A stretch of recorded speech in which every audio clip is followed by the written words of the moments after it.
पंचमुखी क्यों हुए हनुमान। लंका में महाबलशाली मेघनाद के साथ बड़ा ही भीषण युद्ध चला। अंततः मेघनाद मारा गया। रावण जो अब तक मद में चूर था, रामसेना खास तौर पर लक्ष्मण का पराक्रम सुनकर थोड़ा तनाव में आया।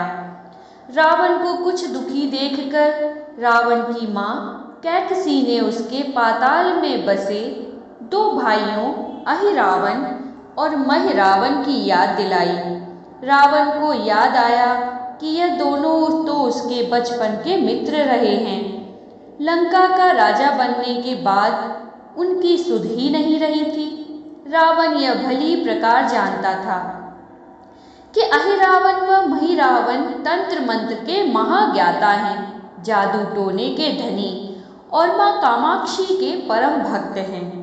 रावण ने उन्हें बुलावा भेजा और कहा कि वह अपने छल बल कौशल से श्री राम व लक्ष्मण का वध कर दें। यह बात दूतों के द्वारा विभीषण को पता लग गई। युद्ध में अहिरावण व महिरावण जैसे परम मायावी के शामिल होने से विभीषण चिंता में पड़ गए। विभीषण को लगा कि भगवान श्री राम और लक्ष्मण की सुरक्षा व्यवस्था और कड़ी करनी पड़ेगी। राम लक्ष्मण की कुटिया लंका में सुवेल पर्वत पर बनी थी। हनुमान जी ने भगवान श्री राम की कुटिया के चारों ओर कड़ी सुरक्षा कर दी। अहिरावण और महिरावण श्री राम और लक्ष्मण को मारने सुमेर पर्वत पर पहुंचे, किंतु इतनी कड़ी सुरक्षा में वह कुटिया तक पहुंचने में असफल रहे। ऐसे में उन्होंने एक चाल चली। महिरावण विभीषण का रूप धर के कुटिया में घुस गया। राम व लक्ष्मण पत्थर की सपाट शिलाओं पर गहरी नींद सो रहे थे। दोनों राक्षसों ने बिना आहट के शिला समेत दोनों भाइयों को उठा लिया और अपने निवास पाताल की ओर लेकर चल दिए। विभीषण लगातार सतर्क थे। उन्हें कुछ देर में ही पता चल गया कि कोई अनहोनी घट चुकी है। विभीषण को महिरावण पर शक था। उन्हें राम लक्ष्मण की जान की चिंता सताने लगी। विभीषण ने हनुमान जी को महिरावण के बारे में बताते हुए कहा कि वे उसका पीछा करें। लंका में अपने रूप में घूमना राम भक्त हनुमान के लिए ठीक ना था, सो उन्होंने पक्षी का रूप धारण कर लिया और पक्षी के रूप में ही निकुंभला नगर पहुंच गए। निकुंभला नगरी में पक्षी रूप धरे हनुमान जी ने कबूतर और कबूतरी को आपस में बतियाते सुना। कबूतर कबूतरी से कह रहा था कि अब रावण की जीत पक्की है।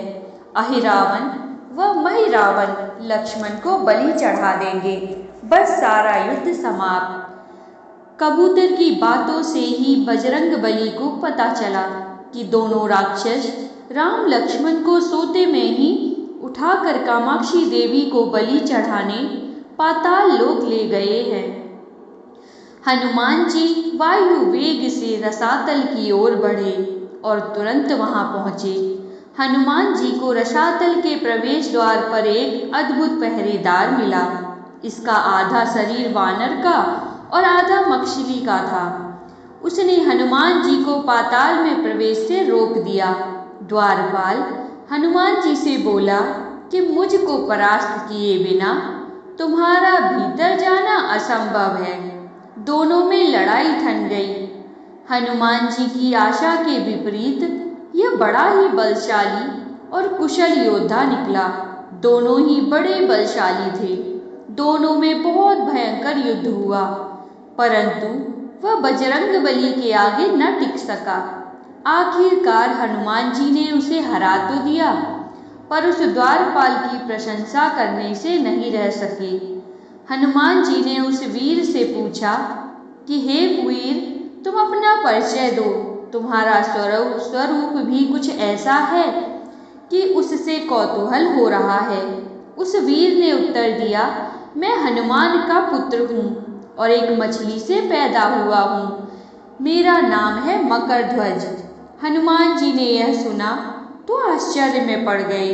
वह वीर की बात सुनने लगे।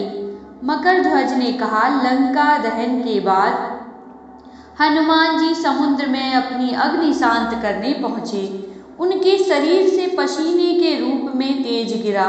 उस समय मेरी माँ ने आहार के लिए मुख खोला था। वह तेज मेरी माता ने अपने मुख में ले लिया और गर्भवती हो गई।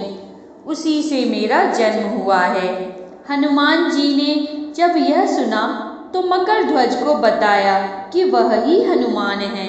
मकरध्वज ने हनुमान जी के चरण स्पर्श किए और हनुमान जी ने भी अपने बेटे को गले लगा लिया और वहां आने का पूरा कारण बताया। उन्होंने अपने पुत्र से कहा कि अपने पिता के स्वामी की रक्षा में सहायता करो। मकरध्वज ने हनुमान जी को बताया कि कुछ ही देर में राक्षस बलि के लिए आने वाले हैं। बेहतर होगा कि आप रूप बदलकर कामाक्षी के मंदिर में जाकर बैठ जाएं। उनको सारी पूजा झरोखे से करने को कहें। हनुमान जी ने पहले तो मधुमक्खी का वेश धरा और माँ कामाक्षी के मंदिर में घुस गए। हनुमान जी ने माँ कामाक्षी को नमस्कार कर सफलता की कामना की और पूछा, हे माँ, क्या आप वास्तव में श्री राम जी और लक्ष्मण जी की बलि चाहती हैं? हनुमान जी के इस प्रश्न पर माँ कामाक्षी ने उत्तर दिया कि नहीं, मैं तो दुष्ट अहिरावण व महिरावण की बलि चाहती हूँ। यह दोनों मेरे भक्त तो हैं, पर अधर्मी और अत्याचारी भी हैं। आप अपने प्रयत्न करो, सफल रहोगे। मंदिर में 5 दीप जल रहे थे। अलग अलग दिशाओं और स्थान पर माँ ने कहा, यह दीप अहिरावण ने मेरी प्रसन्नता के लिए जलाए हैं। जिस दिन ये एक साथ बुझा दिए जाएंगे उसका अंत सुनिश्चित हो सकेगा। इस बीच गाजे बाजे का शोर सुनाई पड़ने लगा। अहिरावण महिरावण बलि चढ़ाने के लिए आ रहे थे। हनुमान जी ने जब माँ कामाक्षी का रूप धरा तब अहिरावण और महिरावण मंदिर में प्रवेश करने ही वाले थे कि हनुमान जी का महिला स्वर गूंजा। हनुमान जी बोले, मैं कामाक्षी देवी हूँ और आज मेरी पूजा झरोखे से करो। झरोखे से पूजा आरंभ हुई। ढेर सारा चढ़ावा माँ कामाक्षी को झरोखे से चढ़ाया जाने लगा। अंत में बंधक बलि के रूप में राम लक्ष्मण को भी उसी से डाला गया। दोनों बंधन में बेहोश थे। हनुमान जी ने तुरंत उन्हें बंधन मुक्त किया। अब पाताल लोक से निकलने की बारी थी, पर उससे पहले माँ कामाक्षी के सामने अहिरावण महिरावण की बलि देकर उनकी इच्छा पूरी करना और दोनों राक्षसों को उनके किए की सजा देना शेष था। अब हनुमान जी ने मकरध्वज को कहा कि वह अचेत अवस्था में लेटे हुए भगवान राम और लक्ष्मण का खास ख्याल रखें और उसके साथ मिलकर दोनों राक्षसों के खिलाफ युद्ध छेड़ दिया। पर यह युद्ध आसान न था। अहिरावण और महिरावण बड़ी मुश्किल से मरते तो फिर 5-5 के रूप में जिंदा हो जाते। इस विकट स्थिति में मकरध्वज ने बताया कि अहिरावण की एक पत्नी नाग कन्या है। अहिरावण उसे बलात् हर लाया है। वह उसे पसंद नहीं करती, पर मन मार के उसके साथ है। वह अहिरावण के राज जानती होगी। उससे उसकी मौत का उपाय पूछा जाए। आप उसके पास जाएं और सहायता मांगें। मकरध्वज ने राक्षसों को युद्ध में उलझाए रखा और उधर हनुमान अहिरावण की पत्नी के पास पहुँचे। नाग कन्या से उन्होंने कहा कि यदि तुम अहिरावण के मृत्यु का भेद बता दो तो हम उसे मारकर तुम्हें उसके चंगुल से मुक्ति दिला देंगे। अहिरावण की पत्नी ने कहा, मेरा नाम चित्रसेना है। मैं भगवान विष्णु की भक्त हूँ। मेरे रूप पर अहिरावण मर मिटा और मेरा अपहरण कर यहाँ कैद किए हुए है, पर मैं उसे नहीं चाहती। लेकिन मैं अहिरावण का भेद तभी बताऊंगी जब मेरी इच्छा पूरी की जाएगी। हनुमान जी ने अहिरावण की पत्नी नागकन्या चित्रसेना से पूछा, कि आप अहिरावण की मृत्यु का रहस्य बताने के बदले में क्या चाहती हैं? आप मुझसे अपनी शर्त बताएं, मैं उसे जरूर मानूंगा। चित्रसेना ने कहा, दुर्भाग्य से अहिरावण जैसा असुर मुझे हर लाया। इससे मेरा जीवन खराब हो गया। मैं अपने दुर्भाग्य को सौभाग्य में बदलना चाहती हूँ। आप अगर मेरा विवाह श्री राम से कराने का वचन दें तो मैं अहिरावण के वध का रहस्य बताऊंगी। हनुमान जी सोच में पड़ गए। भगवान श्री राम तो एक पत्नी निष्ठ हैं। अपनी धर्मपत्नी देवी सीता को मुक्त कराने के लिए असुरों से युद्ध कर रहे हैं। वह किसी और से विवाह की बात तो कभी ना स्वीकारेंगे। मैं कैसे वचन दे सकता हूँ? फिर सोचने लगे कि यदि समय पर उचित निर्णय ना लिया तो स्वामी के प्राण ही संकट में हैं। असमंजस की स्थिति में बेचैन हनुमान जी ने ऐसी राह निकाली कि सांप भी मर जाए और लाठी भी ना टूटे। हनुमान जी बोले, तुम्हारी शर्त स्वीकार है, पर हमारी भी एक शर्त है। यह विवाह तभी होगा जब तुम्हारे साथ भगवान राम जिस पलंग पर आसीन होंगे वह सही सलामत रहना चाहिए। यदि वह टूटा तो इसे अपशकुन मानकर वचन से पीछे हट जाऊंगा। जब महाकाय अहिरावण के बैठने से पलंग नहीं टूटता तो भला श्री राम के बैठने से कैसे टूटेगा? यह सोचकर चित्रसेना तैयार हो गई।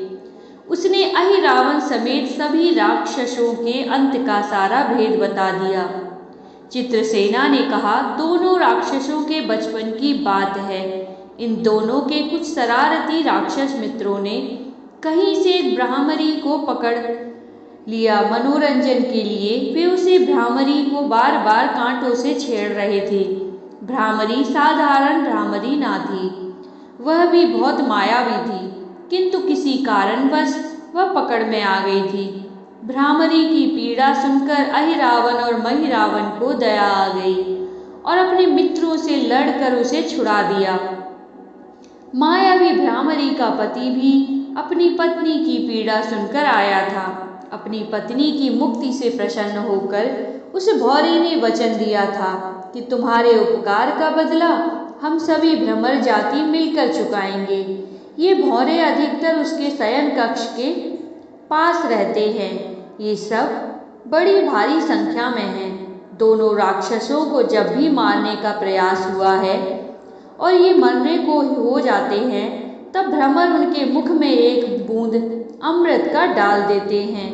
उस अमृत के कारण ये दोनों राक्षस मरकर भी जिंदा हो जाते हैं। इनके कई कई रूप उसी अमृत के कारण हैं।